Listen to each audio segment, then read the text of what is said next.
The morning started like any other at Kensington Palace. Prince William walked through the grand corridors, nodding at staff members who bowed respectfully as he passed. The sunlight streamed through the tall windows, casting long shadows on the polished marble floors. He had just finished a meeting about his upcoming charity work and was heading back to his private office when something unusual caught his eye near the ornate staircase leading to the guards' quarters. A small leather-bound book lay half-hidden beneath an antique side table. William paused, looking around to see if anyone had dropped it recently. The corridor was empty except for the distant sound of footsteps echoing from another wing of the palace. He bent down and picked up the worn book, its cover soft from years of handling. The diary had no name on the front, just a simple clasp that had come undone. William knew he should hand it to security or the palace staff, but curiosity got the better of him. He opened the first page and saw the handwriting was neat but hurried, as if the writer had been eager to record their thoughts before forgetting them. The date on the first entry made his heart skip a beat. It was from 25 years ago. William found himself standing in the middle of the corridor, reading words that seemed to pull him into another world. The writer identified themselves only as a royal guard, someone who had served the family for decades. The early entries were simple observations about daily routines, the changing of the guard and small moments of palace life that most people never saw. But as William turned the pages, the tone shifted. The guard wrote about moments of doubt, feelings of isolation despite being surrounded by hundreds of people every day, and the weight of keeping secrets that could never be shared. William felt an unexpected connection to these words. He understood what it meant to live in a world where every action was watched, every word measured, and genuine human connection felt like a distant dream. One entry caught his attention more than the others. The guard described standing outside a room during a private family gathering, hearing laughter and conversation that seemed so normal, so ordinary, yet knowing they could never be part of it. The guard wondered what it would be like to have a friend who saw them as a person, not just a uniform. William felt a pang of recognition. He had often wondered the same thing about the people around him. He closed the diary and looked at it thoughtfully. This wasn't just a lost book. This was someone's private thoughts, their innermost feelings laid bare on paper. William knew he should stop reading, that privacy was something he valued deeply and would want others to respect. But something in those words called to him. There was a mystery here, a story that felt unfinished. William tucked the diary under his arm and continued to his office. He told himself he would read just a bit more, enough to understand who had written it and perhaps return it to them. His assistant looked up as he entered, noting the unusual expression on his face, but knew better than to ask questions. William closed the door behind him and sat at his desk, the diary placed carefully in front of him. The next entries talked about specific incidents that the guard had witnessed over the years. There were moments of genuine kindness from family members that had touched the guard's heart. Times when a simple thank you or a moment of recognition had meant the world.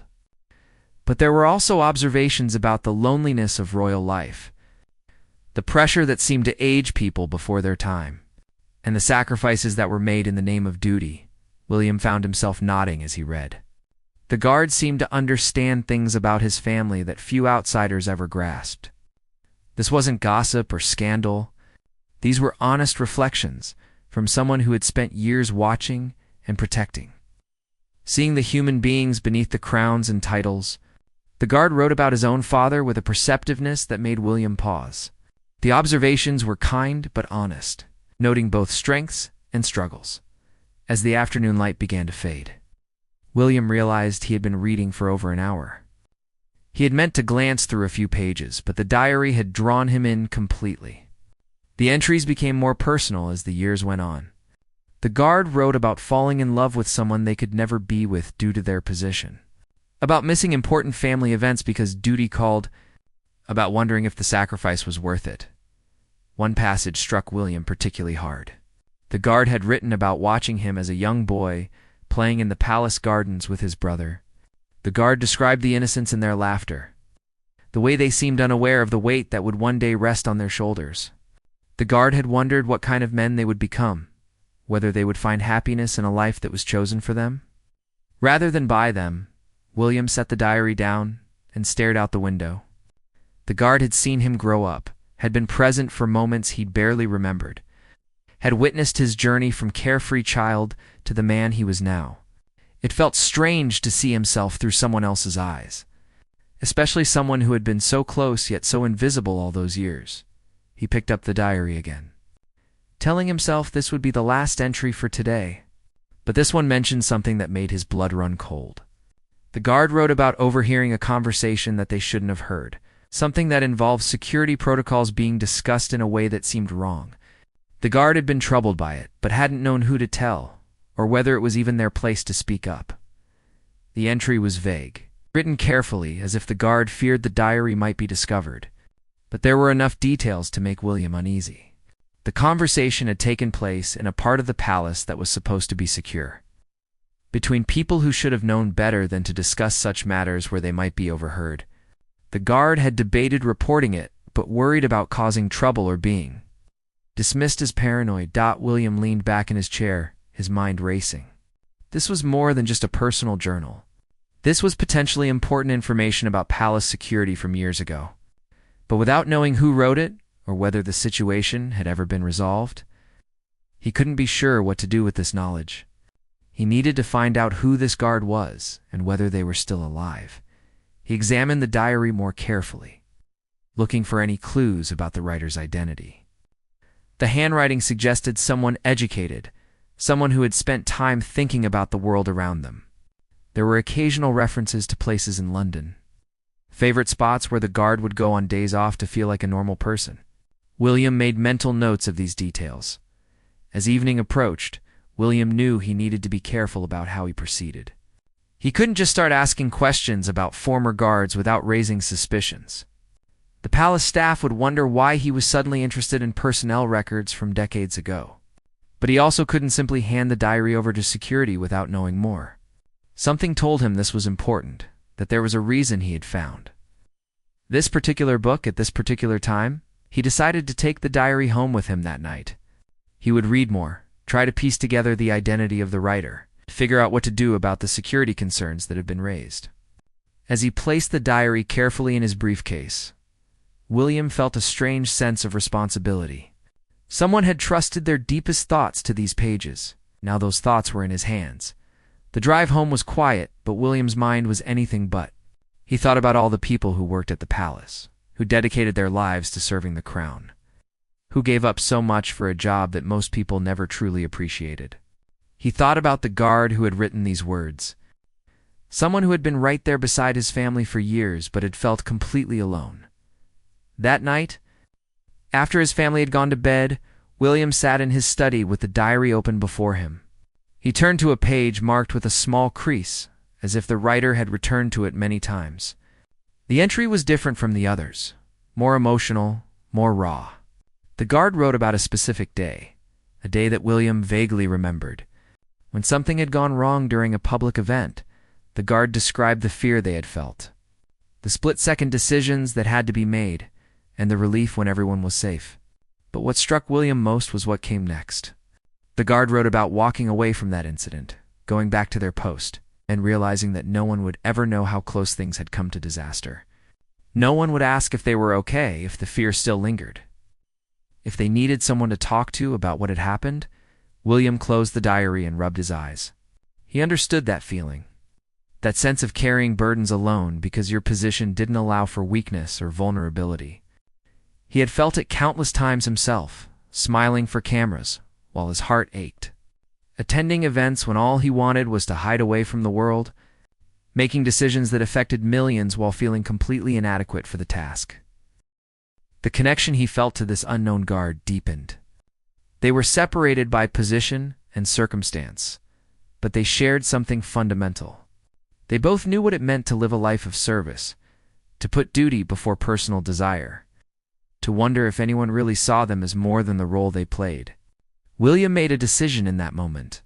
He would find out who wrote this diary, and he would make sure their story was heard.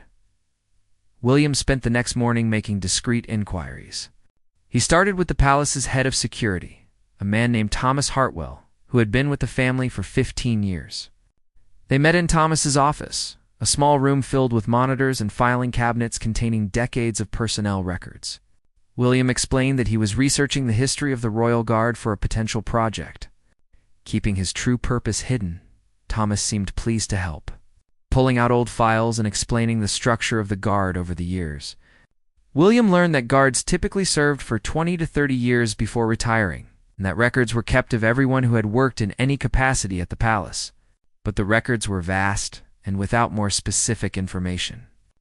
Finding one particular guard from 2005 years ago would be nearly impossible. As Thomas talked about protocols and procedures, William's mind wandered back to the diary. There had been mentions of specific events, particular days that stood out in the guard's memory. If he could match those events to official records, he might be able to narrow down who had been on duty at those times. It would take patience and careful detective work. But William found himself oddly excited by the challenge. He thanked Thomas and left with permission to review some of the archived records. Back in his office, William spread out old newspapers and official palace logs, cross-referencing them with the entries in the diary. The guard had mentioned being on duty during a state visit from a foreign dignitary in June of 1999.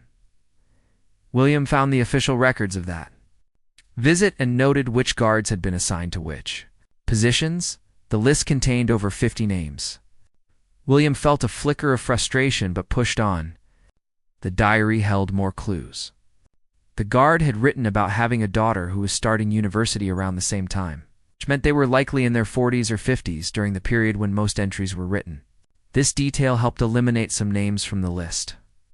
But not enough.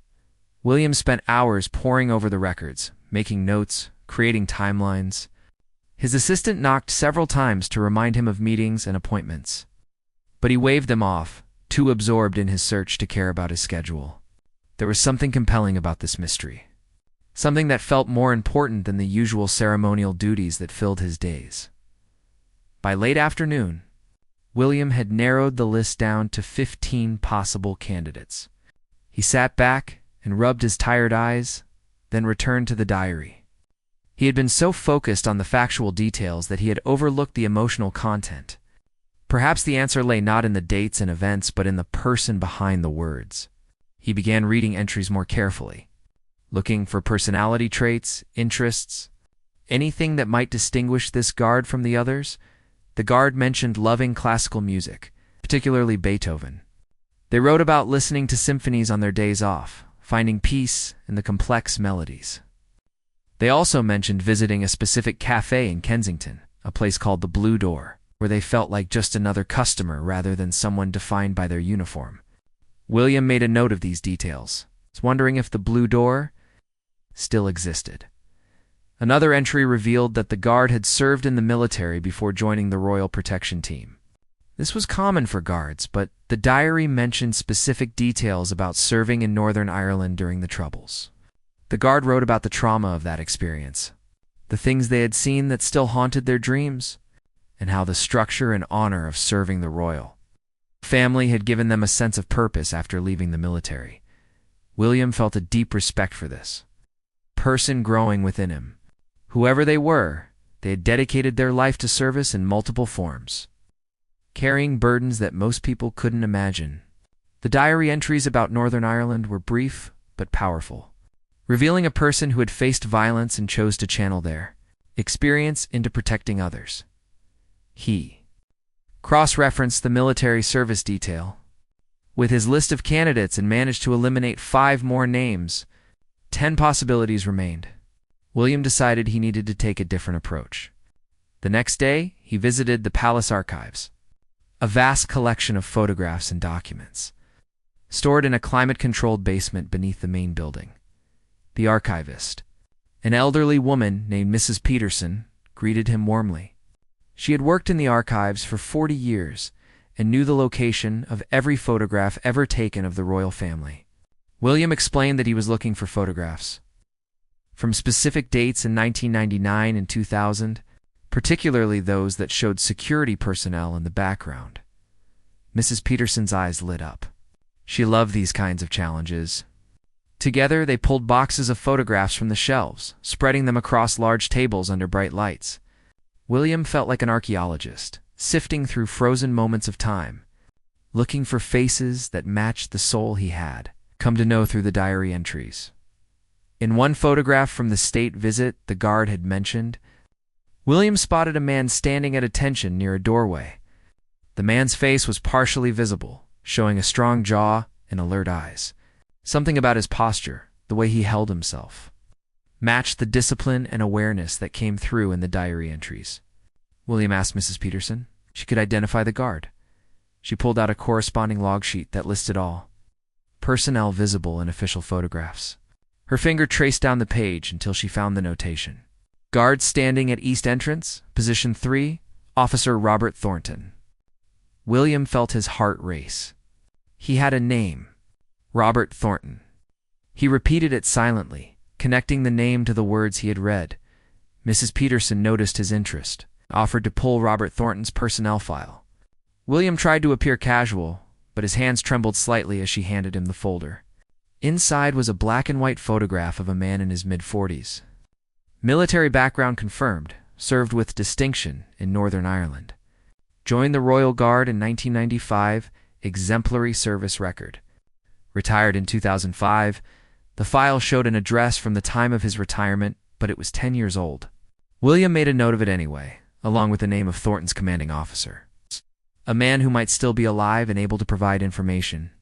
The file also mentioned that Thornton had received several commendations for his service, but had turned down opportunities for promotion, preferring to remain in his position as a regular guard.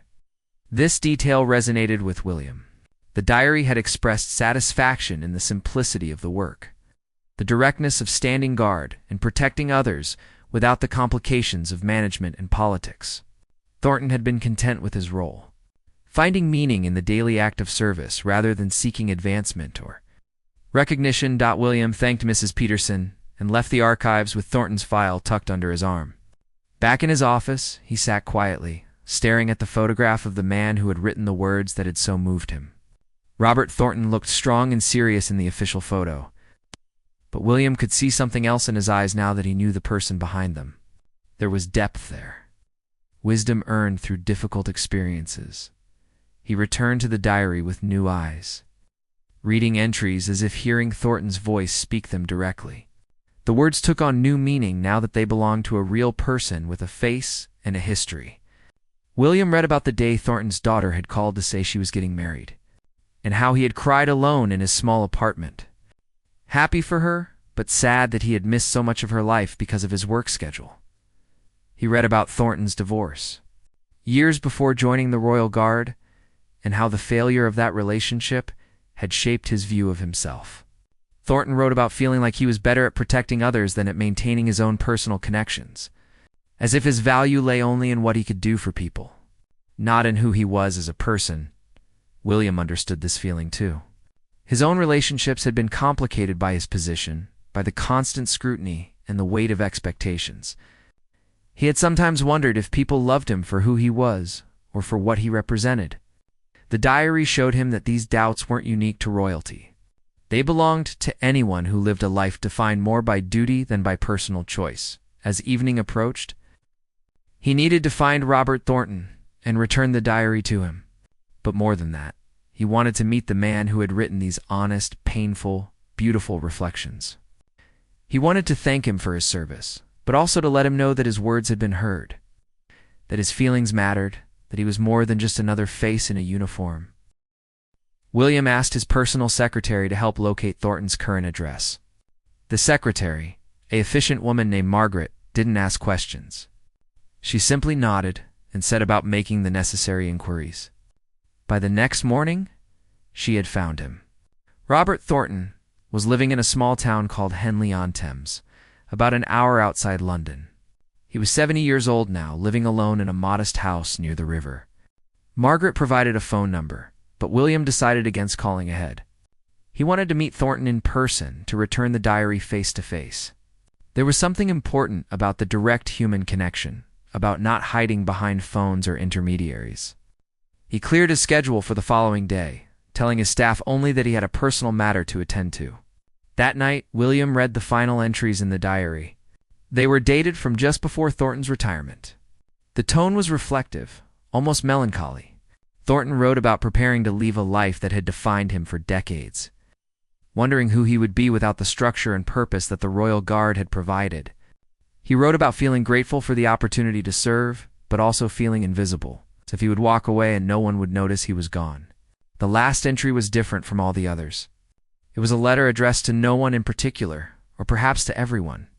Thornton wrote about what he had learned from his years of service. He wrote about the importance of seeing people as human beings rather than positions or titles. He wrote about the loneliness that came from living behind walls, whether those walls were made of stone or of protocol and expectation. He wrote about courage, explaining that he had seen it most clearly not in grand gestures, but in small moments. The courage of a mother sending her children to school despite threats.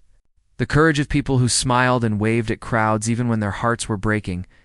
The courage of continuing forward when every instinct said to hide away from the world. The letter ended with a hope that whoever found the diary would understand that every person they passed on the street carried their own struggles, their own stories of sacrifice and doubt. Thornton wrote that his years of watching and protecting had taught him one fundamental truth.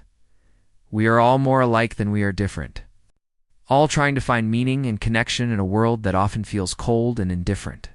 William closed the diary with tears in his eyes. He sat in the quiet of his study, holding this small book that contained so much humanity, so much truth. Tomorrow, he would drive to Henley and Timms. Tomorrow, he would meet Robert Thornton. And tomorrow, something would change. Though William couldn't yet know exactly what, the drive to Henley-on-Thames was peaceful. William had insisted on driving himself, leaving his security detail at a discreet distance. He needed this time alone, needed the normalcy of steering his own car down country roads while the autumn leaves fell around him. The diary sat on the passenger seat, a constant reminder of his mission.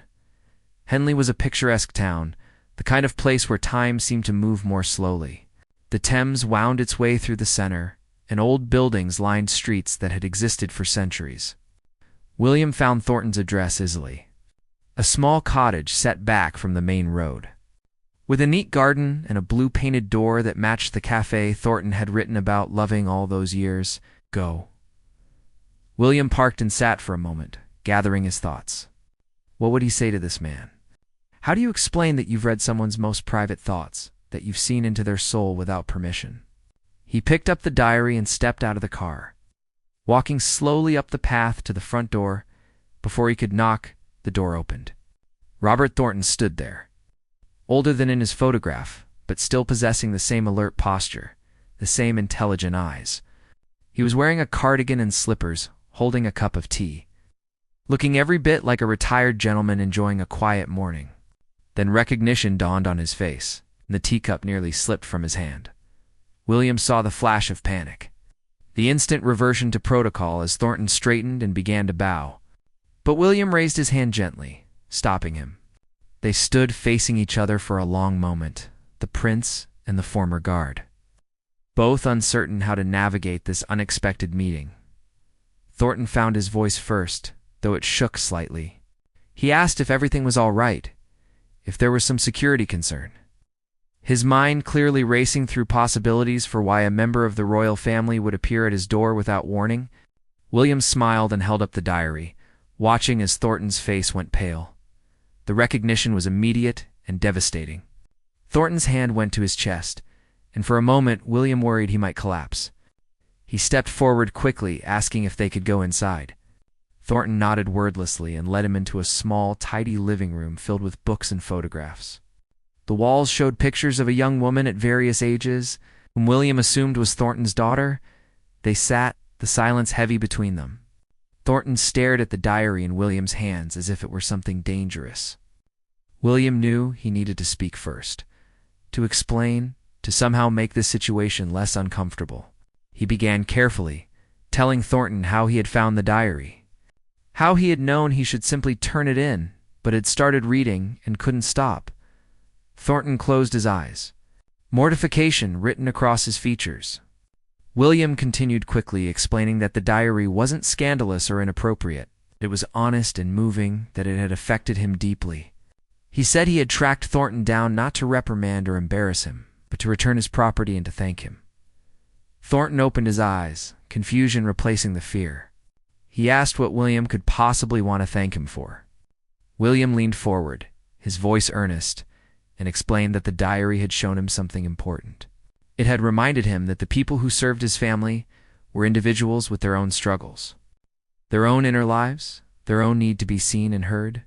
He told Thornton about reading the entries late at night, about recognizing his own feelings of isolation and doubt in the words on the page.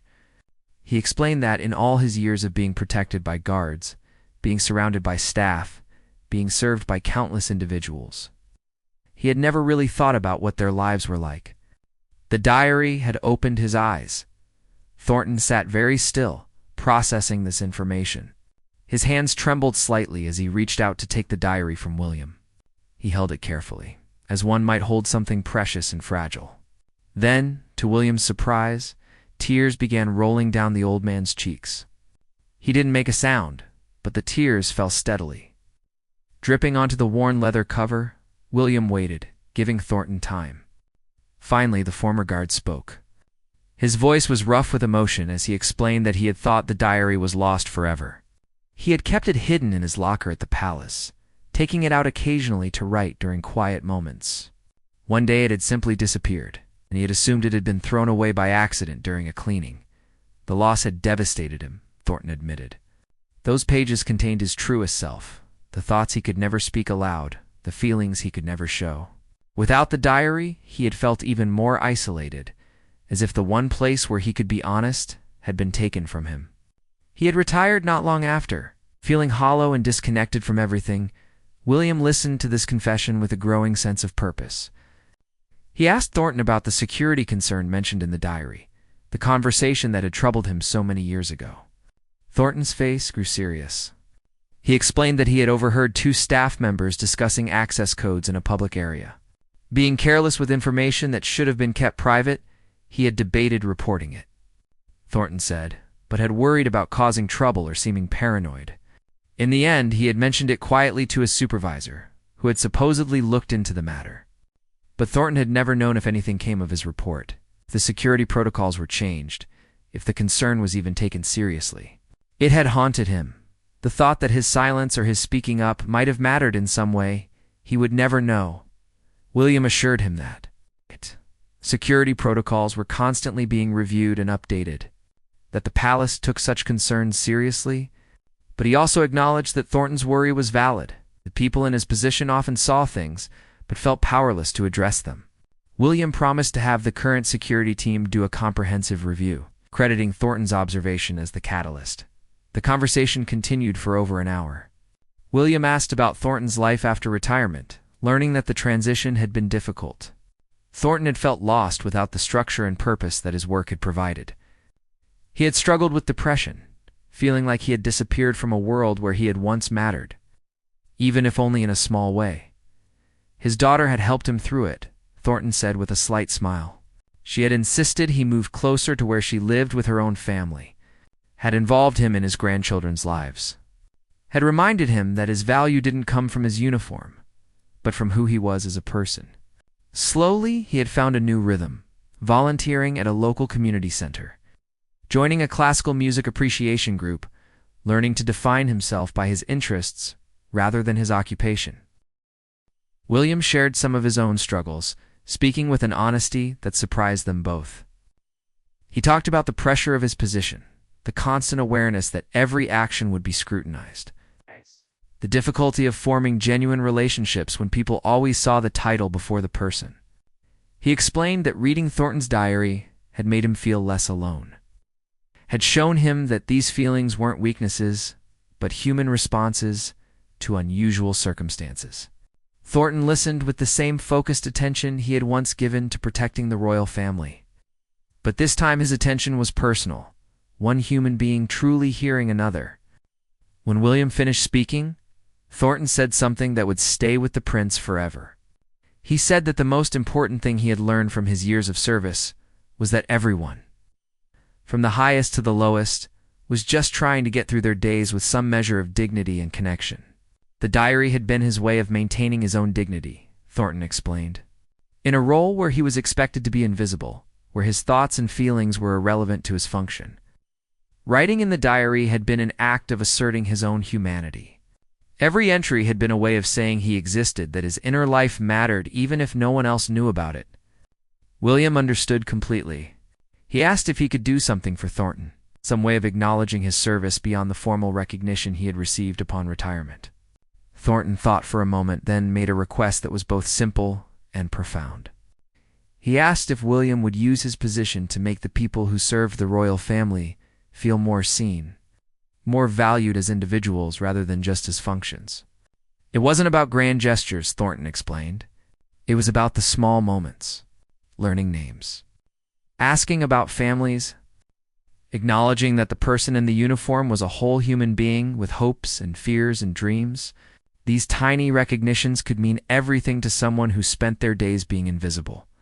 William promised he would do exactly that. But he also made another promise, one that came from a deeper place. He told Thornton that he wanted to stay in touch, that he hoped they could meet occasionally, perhaps for coffee or a walk along the river. He said that he needed people in his life who would be honest with him, who would see him as William rather than as a prince, and that he believed Thornton could be that person. Thornton looked stunned by this offer. He started to protest, to say that it wouldn't be appropriate, that their positions were too different. But William interrupted gently. He pointed out that Thornton was retired now, that there were no protocols preventing them from forming a friendship, and that he genuinely wanted this connection. The old guard's resistance crumbled, and he nodded slowly. He admitted that he had been lonely, that his circle of friends had shrunk over the years, that most of his old colleagues from the palace had scattered to different parts of the country. The idea of having someone to talk to who understood the peculiar world they had both inhabited appealed to him more than he wanted to admit. They exchanged phone numbers, something that felt surreal to both of them. William stood to leave, and this time, when Thornton bowed slightly, it felt less like protocol and more like mutual respect. At the door, William turned back and said one more thing. He told Thornton that his diary had been a gift, that reading it had changed something in him. It made him a better person and would make him a better prince. Thornton's eyes filled with tears again, but this time they were accompanied by a smile. He thanked William for coming, for caring enough to track him down, for seeing him as a person rather than just as someone who had once stood guard. As William walked back to his car, he felt lighter somehow, as if something heavy he had been carrying had been set down. The drive back to London gave him time to think about everything that had happened. He thought about the diary's power to create connection across the divide of position and circumstance. He thought about Thornton's request and how he could honor it. And he thought about the unexpected friendship that had begun in that small cottage with the blue door. By the time William reached the palace, he had made several decisions. He would implement changes in how staff were treated, not through policy mandates, but through personal example. He would start learning more names, asking more questions, seeing the people around him more clearly. He would use his position not just to serve the public, but to honor those who served alongside him. That evening, William told his wife about finding the diary and meeting Thornton. She listened with fascination, asking questions about what the diary contained and what the meeting had been like. When he finished the story, she squeezed his hand and told him she was proud of him for following his instincts, for seeing this through, even when it would have been easier to simply hand the diary to security and forget about it. William realized she was right. He could have taken the easy path, but something had pushed him to dig deeper, to find the person behind the words, to make a human connection where one shouldn't have been necessary. That something was changing him, opening his eyes to aspects of his life and position that he had never fully considered before. 3 months after their first meeting, William found himself driving back to Henley-on-Thames. This time it was planned, a standing appointment he had carved out in his schedule every few weeks. The palace staff had been curious at first about these regular trips, but William had simply told them he was visiting a friend, and eventually they stopped asking questions. The friendship that developed between William and Thornton was unlike any other in the prince's life. With Thornton, he could speak freely about the pressures of his position without worrying about being judged or having his words repeated. Thornton had seen enough of royal life to understand, but he was far enough removed from it now to offer perspective without agenda. They would take long walks along the Thames, talking about everything from philosophy to football. Thornton introduced William to his daughter Emma and his grandchildren, who treated the prince with a casual friendliness that was both shocking and refreshing.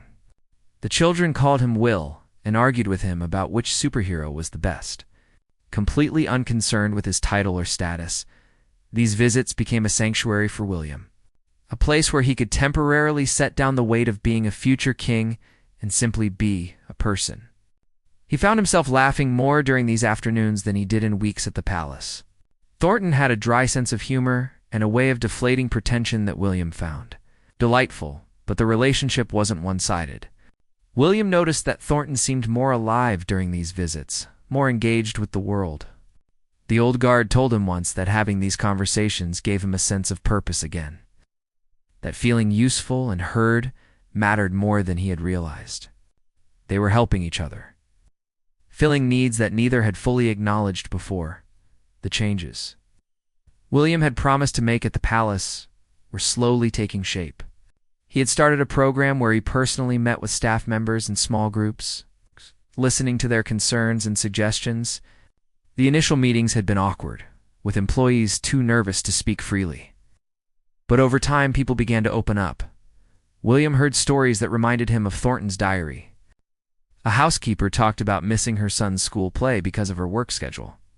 A chef mentioned feeling invisible despite preparing meals for the family every day. A gardener explained that he had worked at the palace for 20 years but had never had a conversation with any family member that lasted longer than a polite greeting.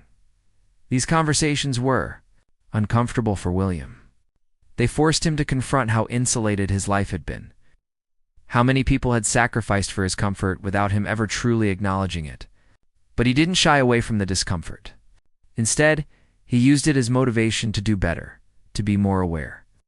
To bridge the gap between the royal family and those who served them, he implemented small changes that had big impacts. Birthday cards for staff members, signed personally rather than by secretaries. Flexible scheduling that allowed people to attend important family events. A program where long-serving staff members were publicly recognized and thanked. These weren't revolutionary changes. They shifted the culture in meaningful ways. Thornton had been right, William realized. It was the small acknowledgments that mattered most. Learning that the security guard at the East Gate was saving for his daughter's wedding. Knowing that the assistant who brought his morning tea was studying for a degree in history. Remembering that the driver who took him to events had a grandchild battling illness. These small pieces of humanity transformed relationships from transactional to genuine. Not everyone appreciated the changes. Some senior staff members thought William was being too familiar with employees, that he was breaking down important barriers between the royal family and those who served them. There were whispers that he was being naive, that these relationships would be taken advantage of, that he was making things awkward by trying to be friendly with people who were supposed to remain invisible. William discussed these concerns with Thornton during one of their walks. The old guard smiled and told him that resistance to change was natural, especially in an institution as old as the monarchy. But he encouraged William to persist, to trust his instincts, to remember that treating people with dignity and respect was never wrong, regardless of what tradition might dictate. The security review that William had ordered based on Thornton's diary had revealed several areas where protocols needed updating. Nothing catastrophic, but enough small vulnerabilities that when combined could pose problems. The security chief had thanked William for raising these concerns, never knowing that they had come from a diary written decades ago by a guard who had worried his observations didn't matter. William shared this news with Thornton, watching the relief wash over the old man's face. Knowing that his long-ago concern had been validated, that his instincts had been correct, seemed to lift a burden Thornton had been carrying for years. He thanked William for following through, for taking seriously something that easily could have been dismissed. As winter approached, William invited Thornton to the palace. The old guard had been reluctant, feeling strange about returning as a guest to a place where he had once worked. But William insisted, explaining that he wanted to show Thornton the changes that had been implemented, the impact his diary had ultimately had on how the palace operated. The visit was arranged quietly, without fanfare. William gave Thornton a personal tour. introducing him to current staff members as a former guard who had served with distinction. They stopped in places Thornton remembered, and he told stories about things that had happened in various rooms, bringing history to life in a way no official record could. In the corridor where William had first found the diary, they stopped and stood quietly. Thornton confessed that he still didn't know how the diary had ended up there. He had checked his locker repeatedly after discovering it missing, had searched everywhere he could think of, but it had simply vanished. Perhaps someone had found it and moved it, intending to turn it in but forgetting. Perhaps it had fallen and been accidentally kicked under furniture. They would never know the full story. But William suggested that maybe the how didn't matter. Maybe what mattered was that the diary had made its journey from Thornton's hands to his own at exactly the right time. If William had found it years earlier, he might not have been ready to really hear what it contained. If it had been found by someone else, it might have been dismissed or destroyed. The timing had been perfect, even if the mechanism remained a mystery. Thornton considered this and nodded slowly. He said that one thing his years of service had taught him was that life often worked in mysterious ways, that small moments could have large consequences, that what seemed like accidents might be something more. He had learned to accept uncertainty, to find meaning in the journey rather than needing to understand every detail. They ended the tour in William's office, where the prince pulled out a framed photograph. It showed the two of them together on one of their walks in Henley, laughing at something one of them had said. William had asked a passerby to take the photo, wanting to capture the genuine joy of that moment. He gave the frame to Thornton as a gift, a reminder of the unexpected friendship they had formed. Thornton held the photograph carefully, his eyes misting over. He said it was one of the most meaningful things anyone had ever given him. Not because of who William was, but because the photo represented being truly seen, being valued for who he was, rather than what he did. It was everything he had longed for during his years of service, but never thought he would experience. As William drove Thornton back to Henley that evening, they talked about the future. Thornton was getting older, and while he was still healthy and active, both men knew that their time together was precious. William promised to keep visiting as long as Thornton wanted him to, and Thornton promised to keep being honest with him, was to keep providing the perspective and friendship that had become so important. Thornton asked William what he had learned from all of this. From finding the diary, to forming their friendship, to making changes at the palace. William thought carefully before answering. He said that he had learned that every person had a story worth hearing. That position and title were ultimately irrelevant compared to the human need for connection and recognition, and that sometimes the most important thing you could do was simply see someone and let them know they mattered. He had also learned, William continued, that his own struggles weren't unique or signs of weakness. The isolation he felt, the questions about purpose and identity, the weight of expectations, these were human experiences that transcended circumstance. Reading Thornton's honest account of similar feelings had given him permission to be more honest with himself about his own challenges. Thornton nodded in understanding. He said that was the power of honest storytelling, being vulnerable enough to share your real thoughts rather than the carefully curated version you wanted others to see. His diary had been that vulnerability captured on paper. It's never meant for anyone else to read, but ultimately creating exactly the kind of connection he had always craved. When they reached Thornton's cottage, they sat in the car for a moment before saying goodbye. Thornton turned to William and thanked him again for coming into his life, for caring enough to track him down, for seeing him as more than just a former employee. He said that these past months had been some of the happiest of his life. That feeling truly known by another person was a gift beyond measure. William felt emotion rising in his throat. He told Thornton that the gift had gone both directions, that their friendship had changed him in fundamental ways, that he was grateful beyond words for the diary that had brought them together. They shook hands, then embraced briefly. Two men from very different worlds who had found common ground in their shared humanity. As William drove away, he glanced in his rearview mirror and saw Thornton standing at his blue door, waving. The image struck him as symbolic somehow. This man who had spent years protecting others from the shadows, now standing in his own light. Acknowledged and valued and seen. The impact of that found diary rippled outward in ways large and small. Staff at the palace noticed the changes in how they were treated and began treating each other with more consideration. The culture shifted incrementally but meaningfully. William's children grew up seeing their father interact with employees as people rather than as servants, learning by example that every person deserved respect regardless of their position. William began speaking publicly about the importance of acknowledging those who serve others, using his platform to shine light on people whose work usually went unnoticed. He never mentioned Thornton by name or revealed the diary's existence, respecting his friend's privacy.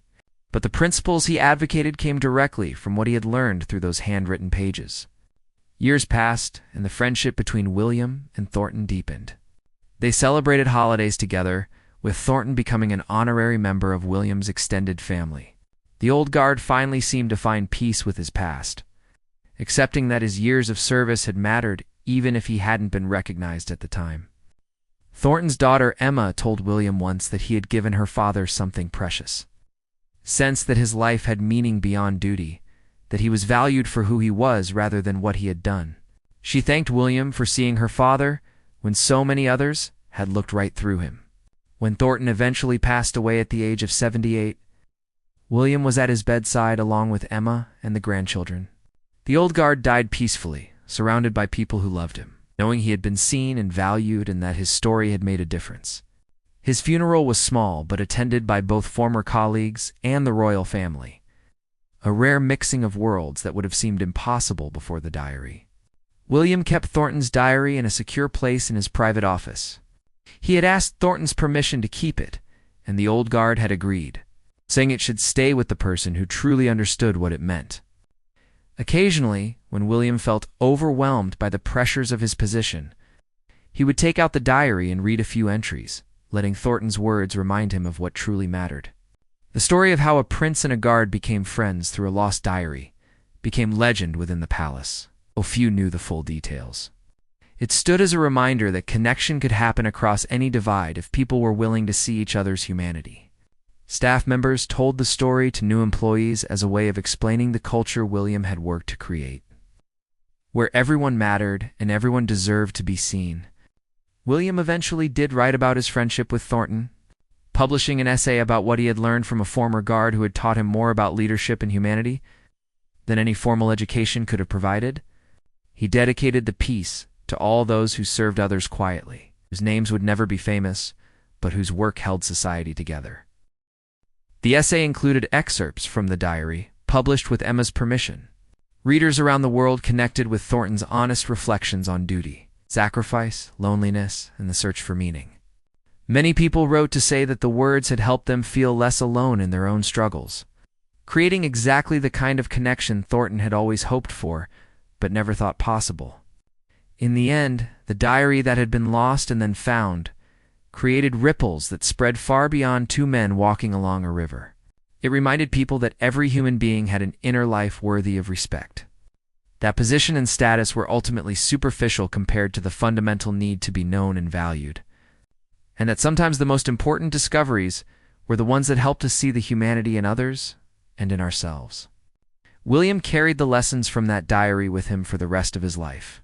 When he eventually became king, he continued the practices he had started, treating everyone he encountered with genuine interest and respect. He never forgot that beneath every uniform, every title, every role, was a person with hopes and fears and dreams who deserved to be seen.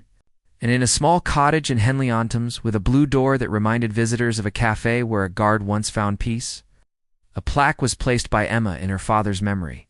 It read simply, "Robert Thornton lived here. He served with honor, loved with his whole heart, and reminded us all that every person has a story worth hearing." It was, William thought when he saw it, the perfect tribute to his friend and to the diary that had changed everything.